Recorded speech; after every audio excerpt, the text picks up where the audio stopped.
We all should be as comfortable as Fufi. It is actually Saturday night. I am actually completely and totally exhausted. I couldn't even tell you what time it is right now. And I know it's early because the sun is still out. It is 8:04. So let me tell you about today. Because this is going to be self-care Sunday. Because I don't know that I'm going to make it tomorrow for self-care Sunday. But do you guys want to see my big TV? It's huge the TV is. I walked in here. I saw her. I jumped.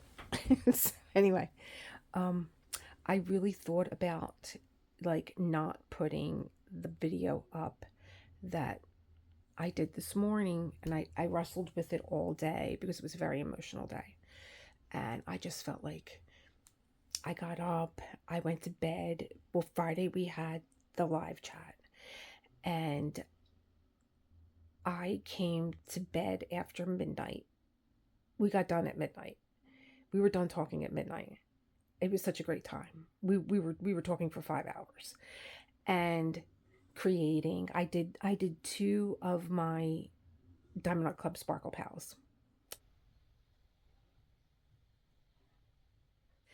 and because I couldn't get to anything, it's like all over the place.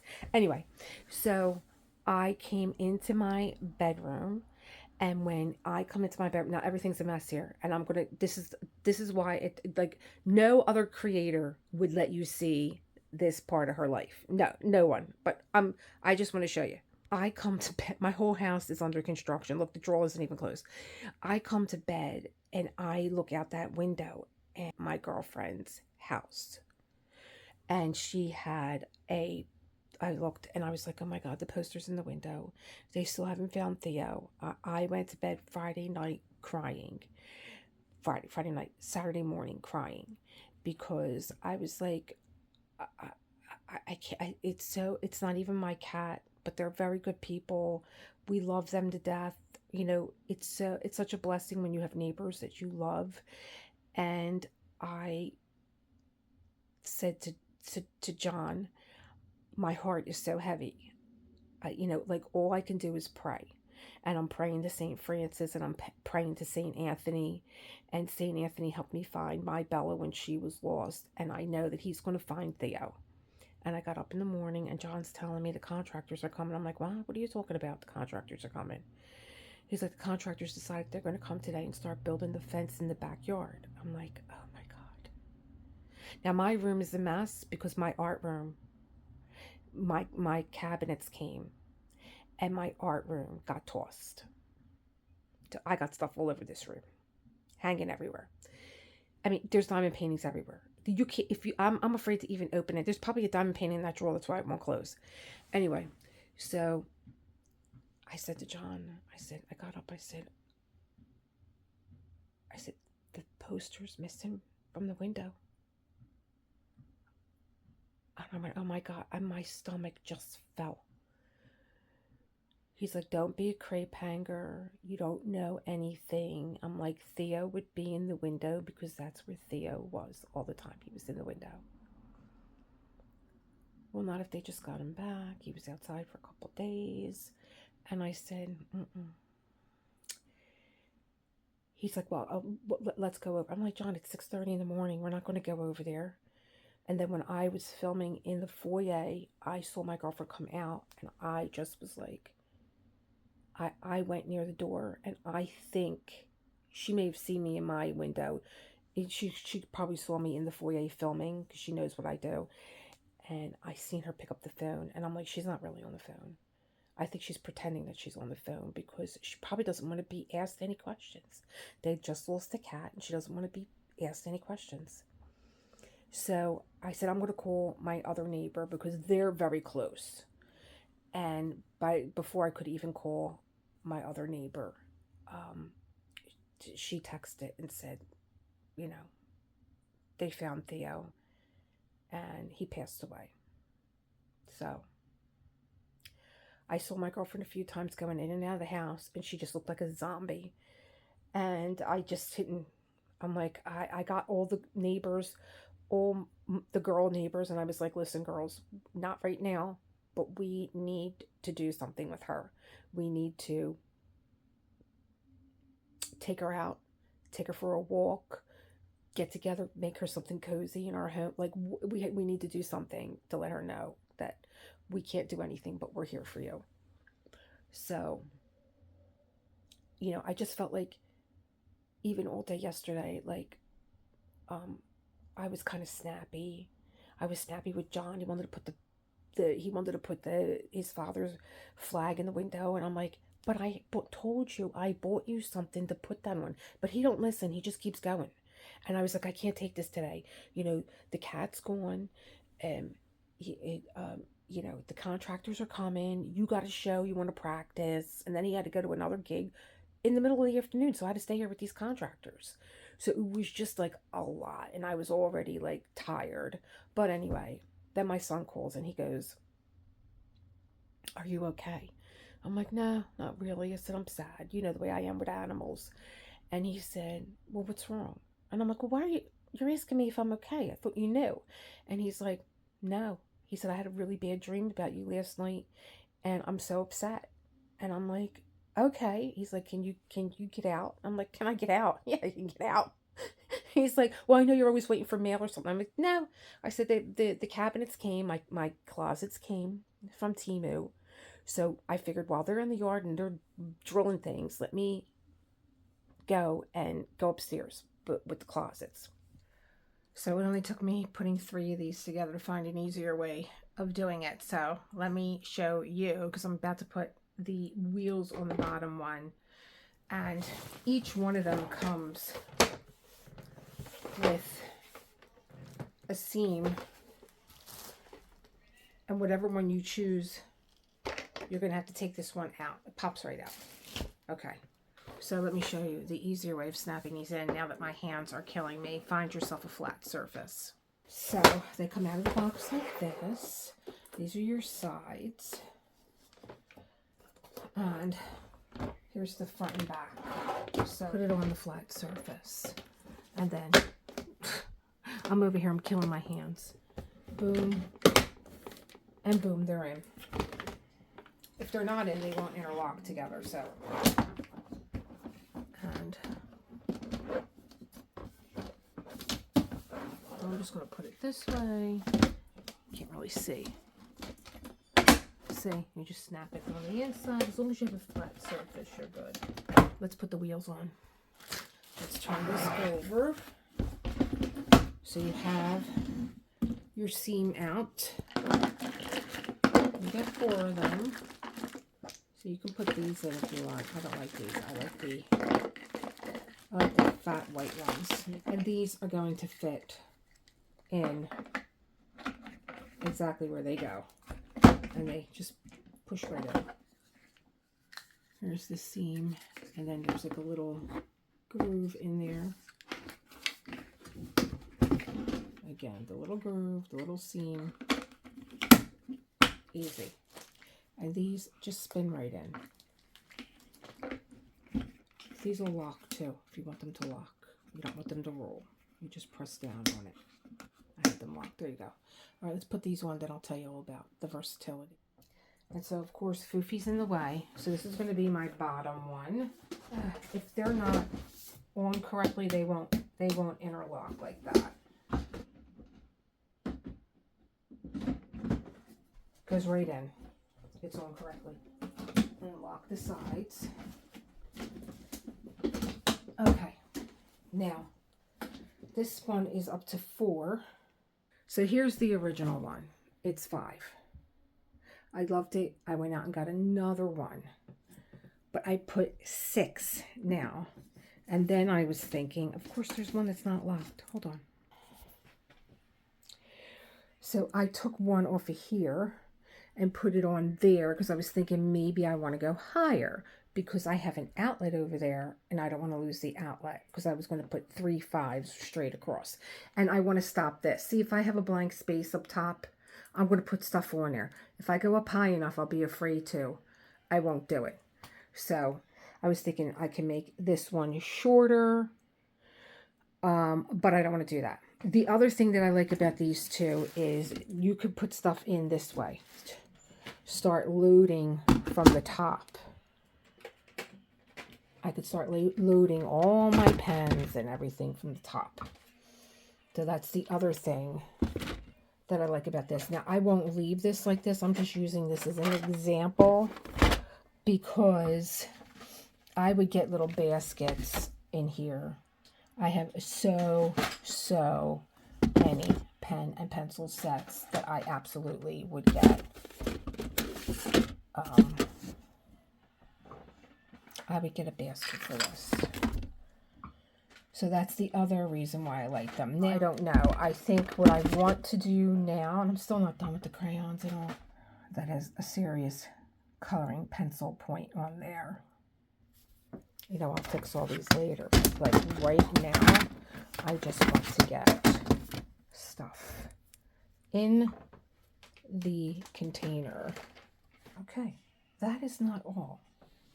Serious, you're serious. You sharpen in one direction and then you turn it in the other direction to smooth that point out to a very nice sharp point. That's going to go in there with that stuff. And I think I grabbed all my color pencils that were laying around in here, but I know I had another set. I just found them this morning and I was like, hey, what is this? Oh, here they are. Here they are.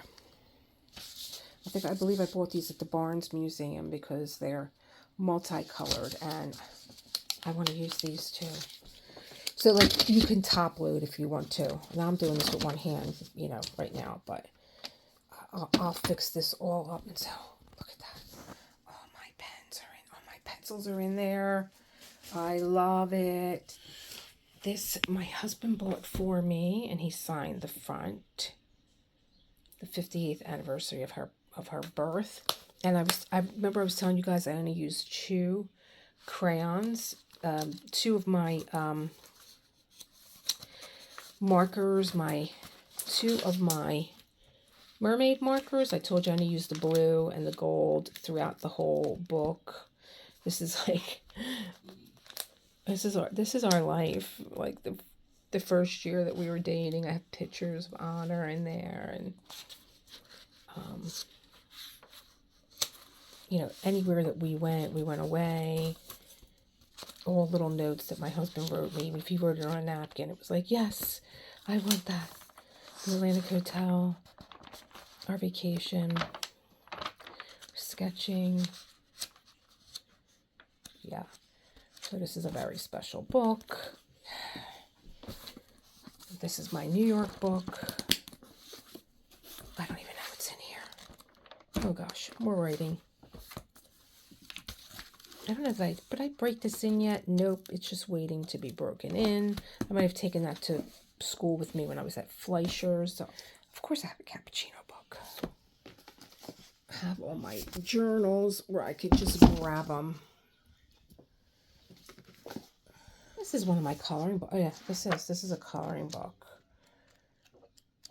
This is my girl Jane Davenport that I'm always telling you guys about. She'll go in there. See? And even if I want to pull it out from the top, and this is going to be the top one, which is another reason why you don't want to... I put the drawings in here. Yes, I did. Another reason why you don't want to put stuff on top, because I'm going to put the lid on here on this one now. And so if I have to get a journal out of here, I could just take the top part off and skim through it like a file. I'm going to start emptying that. I really should have got little containers at the dollar store when I was there. Just took everything out and got that out of the way and then worked out of the containers. But hindsight is 2020, and I want to get that out of the way. I don't want that in the way. I don't want anything in my way here. See what I'm doing? I'm doing it again over here. I'm putting stuff on top. No. This was the smaller one that I bought. This was a small one, and being that I had my art picture here, it fit in. But I don't want nothing in here. I don't want that stool. This cart's almost done. Goodbye. Oh my God, everybody. And my art room's a mess. So he comes and picks me up, and he says, we get to the restaurant, and he says, yeah, so I had this really terrible dream. Me and you were standing on a tractor trailer and it was going at high speed. And at one point, you said F this and you jumped off and you got hit by another tractor trailer. And I screamed, "Why would you do that? Look at you. You're all bloody. Your face is all bloody. Why would you do that?" And he said, then I knew that John was racing in his car to try and come and get you, and help you. And I'm trying to help you. And I just couldn't understand why you did that. Why would you do that? And he said, and then I had to say goodbye to you. And, it was just so upsetting that I was going to lose you. And I'm listening and I'm like, okay. I said, Josh, number one, you and I are very close. And I think that me just being emotionally upset, you may have picked up on that. But honestly, I'm going to just sit here with this dream.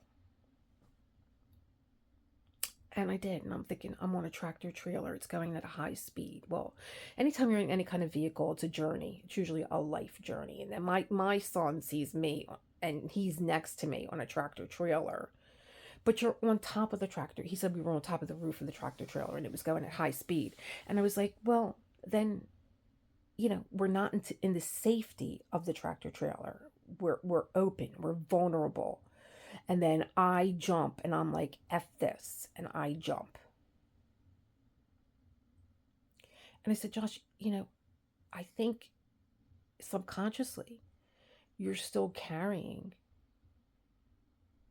what I went through in my marriage. Because my son saw, my son had said at one point, why don't you two just get divorced? Because this is nonsense the way that you argue every single day.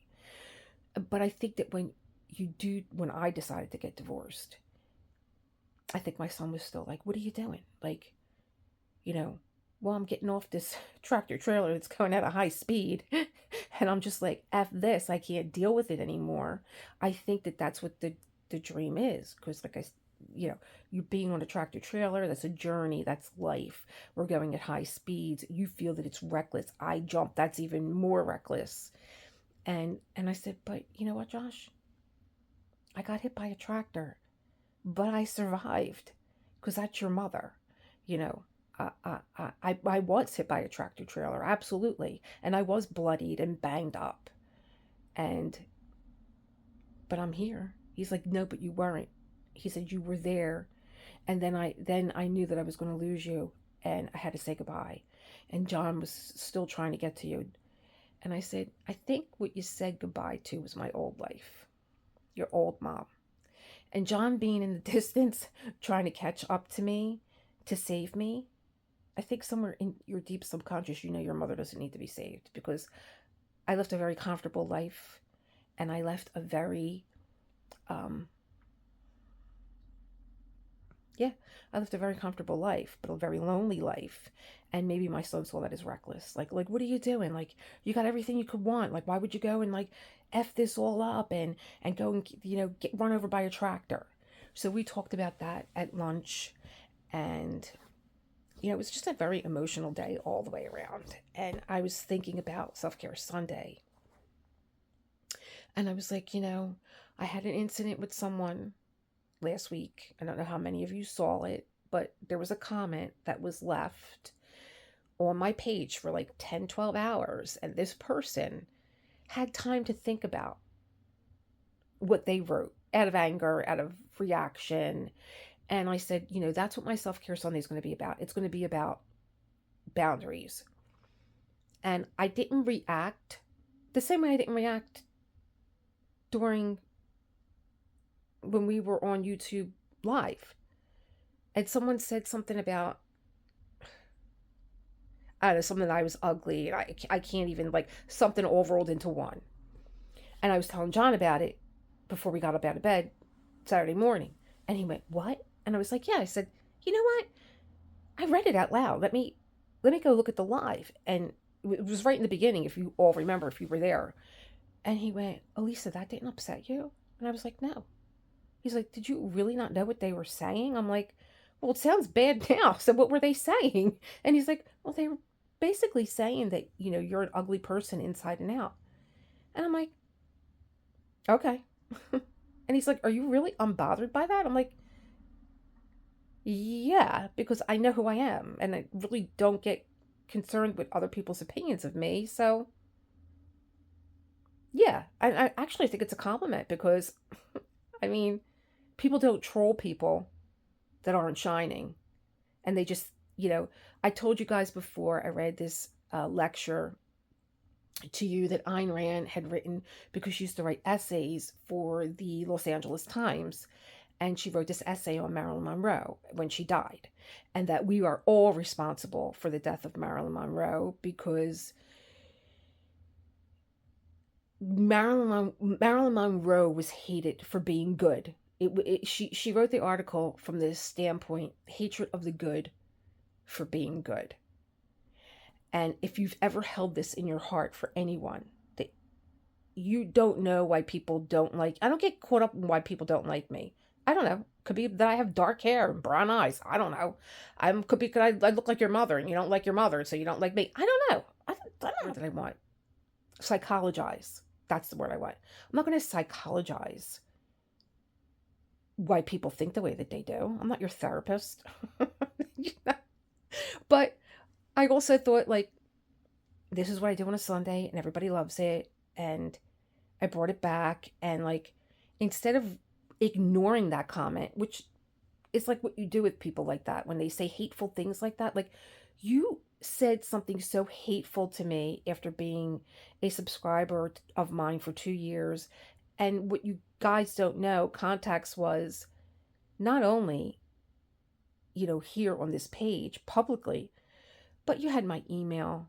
We've talked, you know. Uh, of course, I had more time for you when, the Elisa Marie Designs was an infant. Now she's not. She's getting into her teenage years now, and she's getting a little rowdy. So, you know, um, but I always have time for everybody. I was just answering somebody in Portuguese today. She had, I said to my son, oh, I got to put this in. He said, what are you doing, Mom? This is what you do. Give me your pen. Take your pen out of your phone and you touch it and it'll translate it. I was like, oh, wow, I got to hang out with you and Chris more often. So I know what I'm doing. Things move too fast for me. But I was like, I'm going to use this comment as a teachable moment. And this is how I handle things. And I even though I struggled with putting the video up, and I might not even put it up, I might put it at the end of this so you guys could see what my day was like. That's going to be better because there's some context to, you know, why I seem a little off. I just knew. I just knew that there was this dread where John is just like, don't think about anything until, like, we know for sure. Okay. But, my son and then the cat and, the contractors, I was married for 30 years. I bought my home. For 30 years, nursed my home. I fixed things. I did things. I was very comfortable in my home. And John bought his home. Maybe I bought my home in 97. Oh my God, I bought my home in 97. He bought his home in like 2014, but John was a bachelor. He's single. He worked 6 days a week. He worked overtime. He didn't have, he's, like I said, he's a bachelor, so he's just like, whatever. But, like, do I want to be doing this now after I did this for 30 years? Do I want to be, with contract? Like, my patience just runs. I'm like, I did this already. I don't want to do it again. And I think that that's a teachable moment also, because I feel like sometimes I'm very snappy with John and I don't mean to be. I'm feeling like, why didn't you do this when you were, you had this house for so many years, you didn't do anything with it? And he's like, I was working all the time. That's just like just such a guy answer. It's like you can't even get mad at it. And I'm like, yeah, I guess. And he's like, anytime I had to have anything done, there was nobody here. Like, I couldn't say to a girlfriend or a wife, hey, listen, the contractor's coming today. He's like, I was at work. So I had to do things on the one day I had off, which means I didn't get much done. So I'm trying to get my footing with that. And I like I just showed you my room, what it looks like. The drawers open. Stuff is effing everywhere. I don't spend my time curating a dream. I create a dream, but I don't sit around and go, oh my God, I can't videotape here because this isn't right. And let me get this right. And let me exhaust myself making you think I have a perfect life. I can't even say it. Let me exhaust myself making you think that I have a picture perfect life is not me. And I think that I do a disservice if you think that I have a picture perfect life. Life's messy. It's a beautiful mess. And I like people that have homes that are lived in. And right now, my home is very lived in. I'm living in chaos. Can't have anybody over syndrome. But, you know, I think that if you want to teach authenticity, want people to trust you, um, you want people to see you for what you are. I think that's what I'm trying to say. Or if I'm not, I'll get back to it. There was, I think it's an Indian tradition that if you lose a pet, what you do is, or what you could do, is you could get yourself a candle. Now, I didn't get a candle. I got a little tea light that you get them in the dollar store, and you could build a little something for your pet, like a little altar, little pictures, maybe their toy, maybe a favorite treat, and you light the candle. And I put my little tea light on when Honor passed away, and I had his picture, and I had the tea light, and I had, things that he liked, and the candle represents their life. And now that it's gone, the light is going to fade. And as the light fades, it's a way for you to adjust to them not being with you. They're moving away from you. As you see the light dimming, they're moving along their journey. People say Rainbow Bridge. I never really kind of like grasped onto that. But I have to tell you, with Honor, I wasn't so aware of it, but then I would walk in the room and I would see the light and I would be like, oh, okay, it's still lit. Like, he's still with me. And then I would see that it was getting dull. And, I would go through my grief of crying, whatever, that he was moving further from me. And then one day I remember going in I had it on the piano. I remember walking by and seeing the light gone. And I had a breakdown that he's gone. He's crossed his way over, and then the light started to flicker on again. So I do believe that there's that, I'm still here. I'm still with you. I'm not totally gone. I'm always going to be with you. But I got to be somewhere else now. In real life, I'm not curated. I'm not sitting here with a face full of makeup on, trying to look as beautiful as I can. And, I don't hurt. Yeah, of course I do. The troll that was on my live last night, did they hurt me? No. These are the things that hurt me. You have to have my love first for you to have to get even near me, to hurt me. The outside world doesn't hurt me. It's what's in here. When it gets in here, that's what hurts. When it breaks. So, yeah. So, I don't know. I say this prayer every morning. Tell me where you want me to go. Tell me what you want me to do. Tell me what you want me to say and to whom. And I don't know sometimes why I tell you people out there, all of you out there, why I say the things that I say. But sometimes I think, because there have been times, I was always in yoga. I would go to class, even when I didn't want to go. I would get up in the morning, I'm not going. I'm not going. And I would put my shoes on and I would get my yoga mat and I would be walking. I'm not going. Go to the cafe. I'm going to go to the coffee shop and get a coffee. And then I would just walk by the coffee shop. I would be putting my shoes on the rack, it's still saying, I'm not staying. I'm not going. Because it was a really difficult time for me. This was before I was a yoga teacher. This is when I was a student. But every time I went, my yoga teacher said something that I needed to hear. And I don't know, maybe I'm going to say something that you need to hear, and it's a validation in some way. You know, you know, me going through all this heartache, my son having this dream, and we went through all that. And I would say, your dreams are a part of your subconscious, that it's trying to make sense of things that you haven't processed. And it's why I write. It's why I'm a student of the artist way. It's why, I do what I do, as far as meditative art and diamond painting. And yeah, and so this is my self-care Sunday, and I'm glad that I got it done. And I hope that you're having, a lovely Memorial Day, and you're celebrating with family. And I know that some of us have members, loved ones, friends, family, relations, that Memorial Day has another significance. And, just know that I'm thinking of you. And I'm thinking of you and the sacrifice, the ultimate sacrifice that our loved ones make. Foofy.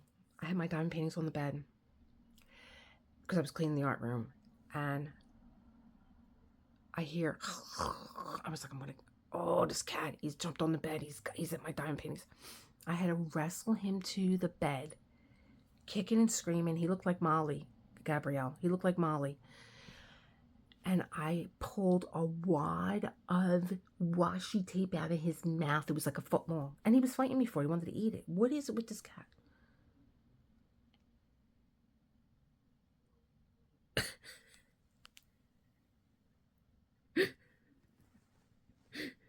That's right. That's right. That's right. I'm telling everybody what you did today with the washi tape. Look at him. He's like, this woman. I will see you as always in the next one. If you feel so, leave a comment. Tell me how this registered, this emotional state that I'm in. Tell me how this registered. I'm okay. I really am okay. But like I said, some things are just like, I think they're always going to be raw. And that's okay. That's okay. It's okay to feel what you feel. And yeah, let me know. Let me know in the comments, anything, any thoughts that you want to share. And hit that like button. It helps. And I will see you guys, as always, in the next one. Bye.